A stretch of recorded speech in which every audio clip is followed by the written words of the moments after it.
தெரியும் சைக்காலஜில ஆம்பளைக்கு சூப்பர் ஈகோன்னு ஒரு செக்ஷன் இருக்கு. சூப்பர் ஈகோ, அந்த சூப்பர் ஈகோல கை வச்சுட்டாங்க வைங்க, அதுக்கப்புறம் குடும்பம் ரன் ஆகாது. என்ன சூப்பர் ஈகோ? ஆண்மையில் கை வைக்க கூடாது. ஒரு ஆம்பளைக்கு வேற எதையும் செய்யலாம், என்ன மாதிரி பண்ணலாம், அவன் ஆண்மையில கை வச்சேன்னு வைங்க, மெல்ல மெல்ல மெல்ல அவன் அந்த ஃபேமிலியில இருந்து தூரமாக ஆரம்பிப்பான். என்ன ஆண்மையில கை வைக்கிறேன்னா, ஒரு மாப்பிள்ளை வீடை கூட்டுறாருன்னு வைங்க, வீடை கூட்டினா மனைவி என்ன சொல்லணும், கொஞ்சம் அங்கிட்டு இருந்தாலும் சூப்பர் நல்லா இருக்கு, மாஷா அல்லாஹ் சூப்பரா கூட்டிட்டீங்க, நீங்க லட்சணத்தை பாருங்க, அதை விட நானே செய்வேனே. இப்ப கை வச்சது உங்க மாப்பிள்ளைகிட்ட இல்ல, அவர் ஆண்மையில, அவர் ஆம்பளை. அந்த இடத்துல வீட்டுல தலைவரை தலைவராக வைத்திருந்தால் பிழைய வேற மாதிரி சொல்லணும். ஆண்மையில கை வச்சா, வெஹிக்கிள்ல வந்துட்டு இருக்கிறாரு, ஒரு ஃபங்க்ஷன் போகணும், திடீர்னு வெஹிக்கிள் பச்சாயிட்டு, நீங்க என்ன சொல்லணும், இன்ஷா அல்லாஹ் ஏதோ அல்லாஹ் நாடு இருக்கிறான், இன்ஷா அல்லாஹ் தடுப்பட்டா எப்படி யானைப்படி அல்லாஹ் காபாவை தடுத்தானோ அந்த ரப்பு தடுத்துட்டான்னு போகணும். இது மார்க்கம் உள்ள பெண் சொல்லுவோம். உங்களுக்கு எப்பயுமே பெச்சாகுமே நான் கூப்பிட்டா, மற்றவனு ரோட்ல ஓடத்தானே செய்யறான், நீங்க மட்டும் வேற ஏதோ லைன்ல போறீங்களா, அந்த மாதிரி பேசுவார்கள். இப்ப என்னாச்சு, இந்த பேச்சுகள் ஏன் வருகிறது? தலைமைத்துவத்தை சாதாரணமா ஒருவரை ராஜாவாக பார்த்தா, கீழே உள்ளவர்கள் குடிமக்களா இருந்தா ஆட்டோமேட்டிக்காக ராஜாவா பார்க்கிற நேரம் பேச்சு மாறும், வார்த்தைகள் மாறும், நடவடிக்கைகள் மாறும், எல்லாம் மாறும். அதனால ஒரு பெண் ராணியாக பார்க்கப்படணுமா இருந்தா, கணவன் ராஜாவாக பார்க்கப்பட்டால் ஆட்டோமேட்டிக்கா ஆம்புலேட் உள்ள ஒரு பண்பு இருக்குது. அவன் என்ன பண்ணுவான், அவனை கௌரவித்தல், ஆண்ட உள்ள வீக்னஸோ ஏதோ தெரியல, சைக்காலஜி சொல்லுது, அவனுக்கு கொண்டு கொடுத்துட்டான்னு வைங்க. சாதாரண உங்க மனைவி வந்து கேட்குறீங்க போகணும் ஏலான்ட்டீங்க, 10 நிமிஷத்துல அவ இறங்க மாட்டேன், நீங்க தான் இறங்க, சரிம்மா போயிட்டு வருவோமே. ஏன் நீங்க அவ கொஞ்சம் விட்டுட்டான்னு வைங்க, ராணியா அவன் நின்றா, உங்களை ராஜாவா பார்த்தா நீங்க அவ ராணியா தூக்கி வச்சிருவீங்க. உங்களை ரொம்ப வேலைக்கார மாதிரி பார்த்தா அவர் ரொம்ப மோசமா நடத்துவீங்க, வேலைக்காரியை விட தாண்டி நடத்துவீங்க. அல்லாஹ்வுடைய நல்லடியார்களே, அதனால நல்லா புரிந்து கொள்ளுங்கள், இந்த குடும்ப வாழ்க்கையில ஃபர்ஸ்ட் அடிப்படையே தலைமைத்துவம். தலைமைத்துவம் இல்லாம போச்சு. தலைமைத்துவத்தை எடுத்தார்கள், குடும்ப கதைகள் எடுத்தார்கள். இதுக்கு மேலே வீட்டில் உள்ள தாய்மார்களே, பெரியவர்களே, கல்யாணம் திருமணம் நடத்த முன்னாடி மண்டபத்தை புக் பண்ணுவீங்க. யாரெல்லாம் கூப்பிடுறது, எத்தனை சகான், எவ்வளவு பேர் கூப்பிடுறது, இதுக்கெல்லாம் முன்னாடி ஒரு ஆண் மகனுக்கு உங்க யுவதி உங்க பிள்ளைய திருமணம் முடிச்சு கொடுக்க போறீங்களே தகப்பன்மார்களே, நான் உங்கள்கிட்ட கேட்கிறேன், உங்க பிள்ளைய ஒழுக்கமா வளர்த்தீங்களா? அண்மையில் ஒரு பயானுக்கு ஸ்ரீலங்காவில் நான் போற நேரத்தில் ட்ரெயின்ல நான் சீட் புக் பண்ணிருக்கிறேன்.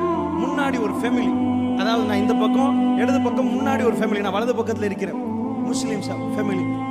ட்ரெயின்ல சாதாரணமா ட்ரெயின் போற சத்தம் தான் கேட்கும், திடீரென்று பாட்டு சத்தம் கேட்குது. சுபஹானல்லாஹ், யாரு? ஒரு முஸ்லிம் யுவதி அல்லாஹ்வுடைய எல்லாம் தலைகீழ மாறிட்டு பாட்டை போட்டுட்டு தலைகளை இப்படி இருக்கிறார்.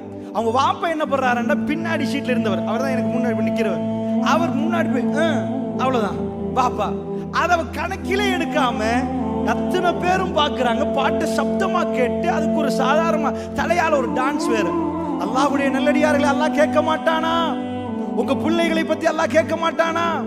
அல்லாஹ் உங்களை தலைவனாக மாத்திருக்கிறான். அல்லாஹ்வுடைய நல்லடியார்களே, நீங்க எதையும் பாருங்க, எப்படியும் பாருங்க, நாங்க திருமணத்தை அழகா எடுத்துருவோமே. ஒரு ஆம்பளை ஜாக்கிரதை, ஒரு ஆம்பளை திருமணம் முடிக்கிறதுக்கு முன்னாடி உங்க மனைவியாக தேர்ந்தெடுக்கப்படுறவர்கள் என்ன படித்திருக்கிறார்கள்? எதை? தீனுல் இஸ்லாத்தை படிச்சிருக்கிறாங்களா, அல்லது இந்த படங்களும் கூத்துகளையும் படிச்சிருக்கிறாங்களா?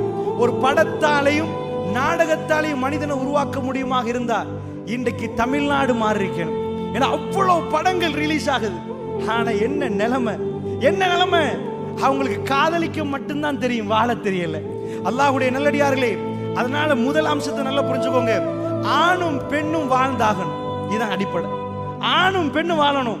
அமெரிக்கா என்ன பண்ணாங்க, ஆணும் பெண்ணும் வாழ இயலாதன்னு முடிவெடுத்தாங்களே, அவங்க பிரச்சனை தலைமைத்துவம் இல்லாததை தவிர ஆணும் பெண்ணும் வாழ்ந்தே ஆகணும். எப்படி வாழணும்? சாதாரணமா கேட்டு பாருங்க. அல்லாஹ் ஒரு பட்டியல் போடுறான், ஜுய்யினல் இன்னாஸி ஹுப்பு ஷஹவாத்தி மினன் நிசாஇ வல் பனீன வல் கனாத்திரில் முகந்தரத்தி மினத் தஹபி வல் ஃபில்லா வல் கைலில் முஸவ்வமத்தி வல் அன்ஆமி வல் ஹர்ஸ் ذلك متاع الحياة الدنيا. அல்லாஹ் ஒரு பட்டியல் போட்டுட்டு போனான்.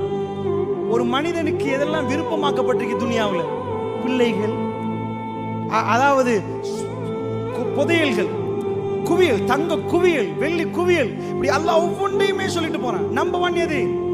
அல்லாஹ் போட்ட பட்டியல்ல ஜுய்யினல் இன்னாஸி ஹுப்பு ஷஹவாத்தி மினன் நிஸா வல் பனீன வல் கனாத்தில், இப்படி அல்லாஹ் பட்டியல் போடுறான். எக்கச்சக்கமா போட்டுட்டு போறான். உங்க பிள்ளைகள், தங்க குவியல், வெள்ளி குவியல், அடையாளம் இட்டப்பட்ட குதிரைகள், இப்படி எல்லாம் அல்லாஹ் போட்டுட்டே போறான். நம்பர் 1 என்ன? அல்லாஹ் முதலாவது இடத்தை எது கொடுத்தான்? ஒரு ஆம்பளைக்கு. நிஷா பொம்பளை. அல்லாஹ்வுடைய நல்லடியார்களே, ஒரு ஆம்பளைக்கு எல்லாத்தையும் கொடுத்து போட்டு ஒரு பொம்பளைய கொடுக்கலண்டா லிதஸ்குனு இலைஹா. அல்லாஹ் அதுல நான் சக்கீனா வச்சிருக்கிறேன். உலகம் போற போக்குல சக்கீனாவை கண்டுகொள்ளல. ஒரு சின்ன குழந்தை எடுத்துக்கோங்க. அந்த குழந்தை சாதாரண உம்மாவோட இருக்கு. அந்த குழந்தைக்கு பார்க்க தெரியல, எதுவுமே தெரியல அந்த குழந்தைக்கு உம்மா பெம்பஸ் போட்டு விடுவாங்க, எல்லாத்தையும் சீவி சிங்காரிச்சு விடுவாங்க. சின்னதுக்கு பேச தெரியாது, கேட்க தெரியாது, ஒன்றும் தெரியாது. அந்த குழந்தை என்ன பண்ணுது தெரியுமா? உம்மா இல்லைண்டா அழுந்துரும். அந்த சூடு தெரியுது அந்த குழந்தைக்கு. திரும்ப பார்க்குது உம்மாவை. ஏன்? அந்த தாயோட உள்ள உறவு. அந்த குழந்தைக்கு சக்கீனா அந்த தாயிடம். கொஞ்சம் கொஞ்சமா குழந்தை பெருசாகுது. Early childhood, later childhood, adolescence, adulthood, இப்படி பருவம் மாறும். கொஞ்சம் கொஞ்சமா குழந்தை பெருசாகுது. இப்போ உம்மாவும் வேணும், ஃப்ரெண்ட்ஸும் வேணும்னு குழந்தை முடிவெடுக்குது.